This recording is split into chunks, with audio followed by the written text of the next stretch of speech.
కుహనా మేధావులు మరొక్కసారి ఆలోచన చేయాలి.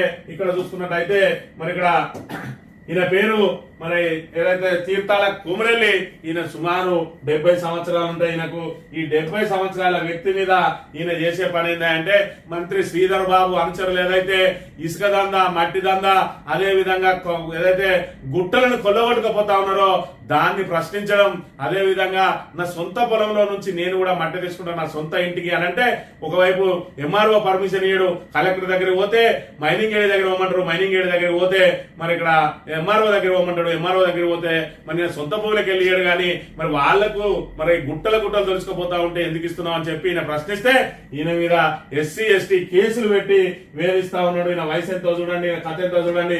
ఈయన మీద ఎస్సీ ఎస్టీ ఏ విధంగా పెట్టిండు ఇక్కడ చూసుకున్నట్టయితే తప్పుడు సాక్ష్యాలు సృష్టించి ఎస్సీ ఎస్టీ కేసు పెట్టిన మధ్యలాగే న్యాయం చేయాలని వేడుకుంటున్న బాధితుడు తీర్థాల కౌరెల్లి. మంత్రి ముత్తారం మండలానికి చెందిన తీర్థాల కౌరెల్లి తనపై తప్పుడు కేసు పెట్టారని వాపోయాడు. ఆయన తెలిపిన వివరాల ప్రకారం ముత్తారం మండలం తహసీల్దార్ కార్యాలయానికి మార్చి 21న తన పంట పొలంలో మట్టి తీసుకోవడానికి అనుమతి కొరకు ఎంఆర్ఓకు దరఖాస్తు ఇవ్వడానికి వచ్చారు. దరఖాస్తు ఇచ్చి కార్యాలయం నుండి బయటకు వచ్చిన తర్వాత తహసీల్దార్ కార్యాలయం ముందు ఎస్సీ సెల్ జిల్లా ఉపాధ్యక్షుడు మద్దరాజు అనే వ్యక్తి నీకు మట్టి అనుమతి ఎందుకు రా, నీకు ఆఫీసులో ఏం పని రా అంటూ నానా బూతులు తిరుగుతూ కాంగ్రెస్ పార్టీని బదనాం చేస్తున్నారు, బాడ్కావ్ అంటూ నీ చర్మం వలిసి చెప్పులు కుట్టుకుంటా అంటూ నానా బూతులు తిరుగుతూ మండలానికి వస్తే చంపేస్తానని భయభ్రాంతులకు గురి చేస్తూ మానసికంగా ఇబ్బంది పెడుతూ తప్పుడు సాక్ష్యాలు సృష్టించి అదే రోజు నాపై ఎస్సీ ఎస్టీ కేసు పెట్టాడు. సాక్షులు కూడా తమకు ఏం తెలియదని అక్కడికి వెళ్తే తమ పేర్లు పోలీసులు సాక్షిగా పెట్టారని చెప్పిన వీడియో కూడా ఉందని అన్నారు. నా వయసు రీత్యా 70 సంవత్సరాలు పైబడిన నన్ను మానసికంగా, ఆర్థికంగా, సామాజికంగా వేధిస్తూ కేసులు పెట్టి ఇబ్బంది పెడుతూ వేధింపులకు గురి చేస్తున్న మధ్యరాజా, 3 సాక్షులు, ముత్తారం ఎస్ఐ, గోదావరిఖాన్ ఏసీపీ, చొప్పరి సదానందం, అల్లం స్వామితో పాటు మరికొంతమంది నన్ను ఆత్మహత్యకు ప్రేరేపిస్తున్నారు. నాకు ఎవరైనా జరుగుతా వీరిదే బాధ్యత అని బాధితులు తీర్థాల కౌరెల్లి పత్రికా ప్రకటనలో తెలిపారు. ఈ రకంగా ఈయనను వేధిస్తా ఉన్నాడు. 70 సంవత్సరాలకు సంబంధించిన వ్యక్తి ఏదైతే కాంగ్రెస్ మంత్రి శ్రీధర్ బాబు అనుచరులు మట్టి అదే విధంగా గుట్రను ఏ విధంగా దోసుకుపోతా ఉన్నాడో దాన్ని ప్రశ్నించినందుకు ఆయననే తిట్టి ఆయన విన్నే ఉల్టా ఎస్సీ ఎస్టీ కేసు పెట్టిండు. నిన్నటి రోజున ఆయన డీజీపీని కలిసి నాకు న్యాయం చేయాలి, ఈ రకంగా ఏసీపీ నా మీద అక్రమ కేసు పెట్టిండు. కాంగ్రెస్ నాయకులు ఇక్కడ కేసులు పెడతారు, కొంతమంది విలేకరులు దానికి సాక్షులుగా ఉంటారు, మళ్ళీ వాళ్ళే చెప్తారు అక్కడ ఎవరు లేక మా పేర్లు పెట్టిందని ఈ రకంగా తప్పుడు కేసులు పెడతా ఉన్నారని చెప్పి మరి ఇక్కడ 70 సంవత్సరాల వృద్ధుడు ఈ రకంగా ఆవేదన వ్యక్తం చేస్తా ఉన్నాడు. దీనికి శ్రీధర్ బాబు నియోజకవర్గం, మంత్రి నియోజకవర్గం ఆయన కనసన్నలలో జరగడం లేదా, ఇది ఆయనకు మరి ఇక్కడ కబర్ లేకుండానే జరుగుతా ఉన్నది అనే విషయాన్ని కుహనా మేధావులు ఒకసారి మరి ఇక్కడ గమనించుకోవాలి. ఈయన పేరు బర్ల వెంకన్న. ఈ బర్ల వెంకన్న అంటే ఆయన మంది ఏదైతే రామగిరి మండలానికి సంబంధించి రత్నాపూర్ లో మరి ఇక్కడ టీజీఐఎస్ ఏదైతే ఎస్సీ లాగానే ఎస్సీలో 400 ఎకరాలు ఏ విధంగా అయితే లాక్కుంటా ఉన్నారో వీళ్ళ దగ్గర 200 ఎకరాలు లాక్కోవడానికి మరి ఇక్కడ మంది మార్బలంతో వస్తే ఆయనే పోలీసుల మీద తిరగబడితే మరి ఇక్కడ ఈయనకు సంబంధించి కూడా మరి ఏదైతే ఒక మనిషి ఏదైతే అడ్డం వచ్చిందో ఆ అడ్డం వచ్చిన వ్యక్తితో వాగ్వాదం జరిగింది. తర్వాత ఆయన ఇంటి ముందు నుంచి పోతుంటే కూడా వాగ్వాదం జరిగిందని చెప్పి ఈయన మీద కూడా ఎస్సీ ఎస్టీ కేసు పెట్టిరు. ఈయన కూడా 70 సంవత్సరాలు దాటిన వృద్ధుడు.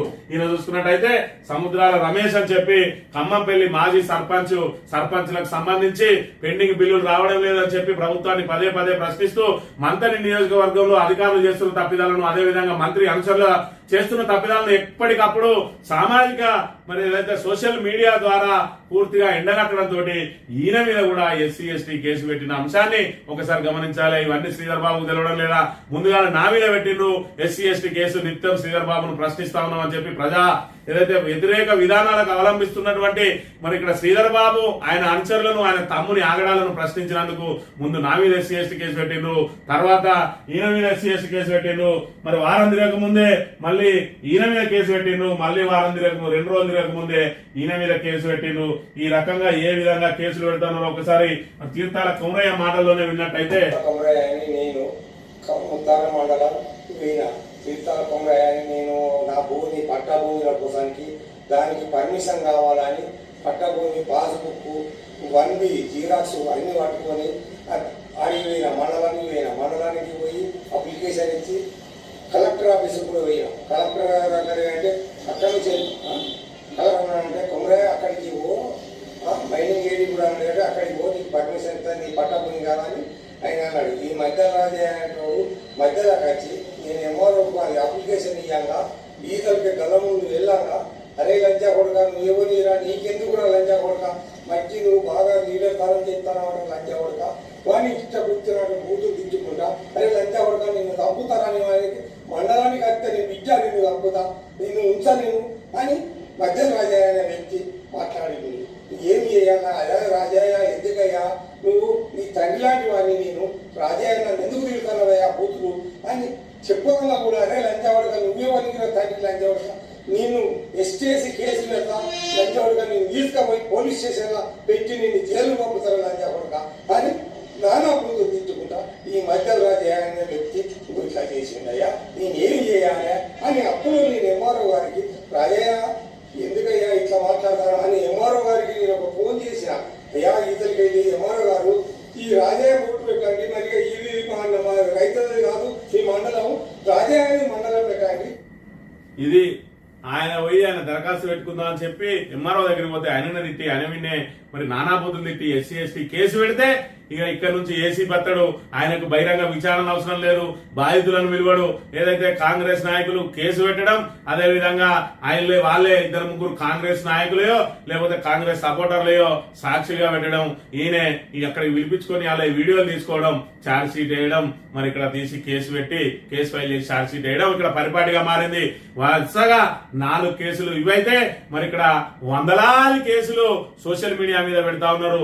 ఇక్కడ ఏదైతే మహాముతారం నుంచి మొదలుకొని కమాన్పూర్ వరకు కూడా అక్రమ కేసుల పరంపర కొనసాగుతూనే ఉన్నది. శ్రీధర్ బాబు తమ్ముడు శ్రీను బాబు కనుసన్నలలో ఏదైతే ఇక్కడ ప్రతిపక్ష నాయకులు నోరు తెరిస్తే ఆఖరికి ఇక్కడ మాజీ ఎమ్మెల్యే మాజీ జిల్లా పరిషత్ చైర్మన్ ఆయన కూడా గాంధీ విగ్రహం దగ్గర, అదే విధంగా ఏదైతే పూలే విగ్రహం దగ్గర, అంబేద్కర్ విగ్రహం దగ్గర మరి ఇక్కడ ఏదైతే ప్రభుత్వ విధానాలను ఎండగడుతూ మాట్లాడితే నేరం చేసే ఉద్దేశంతో గుమిగుడిందని చెప్పి పోలీసులతోటే మరి ఇక్కడ ఫిర్యాదులు తీసుకొని కేసులు పెడతా ఉన్నారంటే ఇది ప్రజాస్వామ్యమా?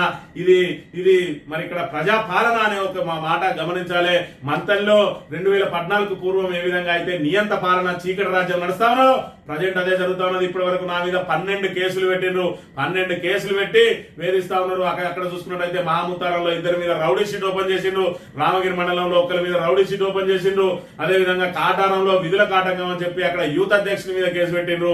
అదే విధంగా మరి ఇక్కడ కమాన్పూర్ లో కూడా యూత్ అధ్యక్షుడు మాజీ సర్పంచ్ వాళ్ళ మీద కేసులు పెట్టిండు. ఇంకా అత్యుత్సాహం ఏంటంటే ఒక మహిళను అసభ్య పదజాలంతో వేధిస్తే ఆ మహిళ పోలీస్ స్టేషన్ పోయి కేసు పెడితే ఉల్టా మరి ఆ మహిళతో పాటు బీఆర్ఎస్ నాయకుల మీద కేసు పెట్టిండు. అక్కడ మండల పార్టీ అధ్యక్షుడు కేసు పెట్టిండని చెప్పి మరి ఆయన ఆ మహిళ చెప్పుతోడు కొట్టిందట. ఆ చెప్పుతోడు కొట్టడానికి వీళ్ళే ప్రేరేపించిండ్రు అని చెప్పి మరి వీళ్ళ మీద కేసులు పెట్టిండ్రు. రామగిరిలో మరి ఇక్కడ బీఆర్ఎస్ నాయకుల మీద కార్యకర్తల మీద కేసులు పెడతా ఉన్నారు. మంత్రిలో మరి ఇక్కడ కేసులు పెడతా ఉన్నారు. ఈ రకంగా అక్రమ కేసుల పరంపర కొనసాగుతూనే ఉన్నది. రాష్ట్ర వ్యాప్తంగా ఏ విధంగా కొనసాగుతున్నదో ఇక్కడ ఒక అడుగు ముందుకేసి ఇంకా ఎస్సీ ఎస్టీ కేసులు అయితే వాళ్ళ చేతులలోనే పెట్టుకొని మరి ఇక్కడ శ్రీధర్ బాబు రాజకీయం ఏ విధంగా ఉంటది అని అంటే ప్రతిపక్షంలో ఉన్నప్పుడు ఎస్సీల మరణాలను అడ్డం పెట్టుకుంటాడు, అధికార పక్షంకి వచ్చిన తర్వాత ఎస్సీలనే మళ్ళీ అడ్డం పెట్టుకుని ఎస్సీలతో ఫిర్యాదు చేయించి ఎదుటి పార్టీ వాళ్ళ నోరు ముంచి కాంగ్రెస్ పార్టీలో చేరే విధంగా ఒత్తిళ్లు తీసుకొస్తాడు. ఈయనకు కుహనా మేధావులు శ్రీధర్ బాబు సౌమ్యుడు, శ్రీధర్ బాబు చాలా మంచోడు అని చెప్పి హైదరాబాద్ లో కూర్చొని కాదు ఇక్కడికి వచ్చి ఒకసారి బాధితులను కలిస్తే మీకు ఇక్కడ శ్రీధర్ బాబు నిజ స్వరూపం ఏందో, ఆయన తమ్ముడు చేసే ఆగడాలేందో, వాళ్ళ కాంగ్రెస్ నాయకులు కార్యకర్తలు చేసే ఆగడాలేందో తెలుస్తుంది. ఇక్కడ ఇసుక రవాణా ఏ విధంగా జరుగుతా ఉన్నది. గతంలో శ్రీధర్ బాబు నేను రాగానే 2 రోజులలోనే ఇసుకను ఆపిస్తాడు, ఇప్పటి వరకు ఎందుకు ఆపిస్తలేడు అని అంటే సమాధానం లేదు. ఆయన అనుచరులు మీ అప్పుడు నడవలేదు అని అంటారు, మా అప్పుడు నడిచిందని చెప్పి మరి మీరు బంద్ చేస్తా అన్నారు కదా అని అంటే దానికి సమాధానం ఉండదు. ఇసుక వాళ్ళే మరి ఇక్కడ మట్టి అక్రమ రవాణా, అదే విధంగా పీడిఎస్ బియ్యం రవాణా, ఏది మరి ఇక్కడ అవినీతికి కాదేది అనడం అన్నట్టు చెరువుల మట్టి కానుంచి మొదలు పెడితే ఏది వదలకుండా దోపిడీలు చేస్తూనే ఉంటారు. అడిగిన వాళ్ళ మీద ఎస్సీ ఎస్టీ కేసులు పెడతారు. పోలీసులు అయితే కాంగ్రెస్ పార్టీ కార్యకర్తల కంటే ఇంకా అధ్వానంగా పనిచేస్తా ఉన్నారు మంత్రి నియోజకవర్గంలో. ఇగో ఈ రకంగా వాళ్ళ తమ్ముడు ఆయనే మరి ఇక్కడ పోలీసులను అధికారులను గుప్పిట్లో పెట్టుకుని మరి ఇక్కడ ప్రతిపక్షాన్ని వేధిస్తూ కేసులతో వేధిస్తూ మాట్లాడితే కేసులు పెడుతూ మరి ఇక్కడ ప్రశ్నించే గొంతులను అణచివేస్తూ ఈ రకంగా మరి దుర్మార్గ పాలన సాగిస్తా ఉంటే కుహనా మేధావులు ఇంకా ఆయన గురించి హైదరాబాద్ లో కూర్చొని ఆయన కనబడే రూపాన్ని చూసి మాట్లాడడం మానుకోవాలి. ఇప్పటికైనా ఎవరైనా ఆయన గురించి మాట్లాడేటప్పుడు ముందుగా మంత్రికి వచ్చి ఇక్కడ క్షేత్రస్థాయిలో విషయాలను తెలుసుకున్న తర్వాత అక్కడ మాట్లాడాలి. ఈ అక్రమ కేసులేంది, ఈ వేధించలేంది, 70 ఏళ్ల ముసలుల మీద ఈ రకంగా కేసులు పెట్టడేంది, మరి ఇక్కడ మాజీ సర్పంచ్ కూడా ఎస్సీ ఎస్టీ కేసు పెట్టి వేధించడేంది అనే విషయాన్ని ఒకసారి కుహనా మేధావులందరూ కూడా గమనించాలని చెప్పి ఈ సందర్భంగా విజ్ఞప్తి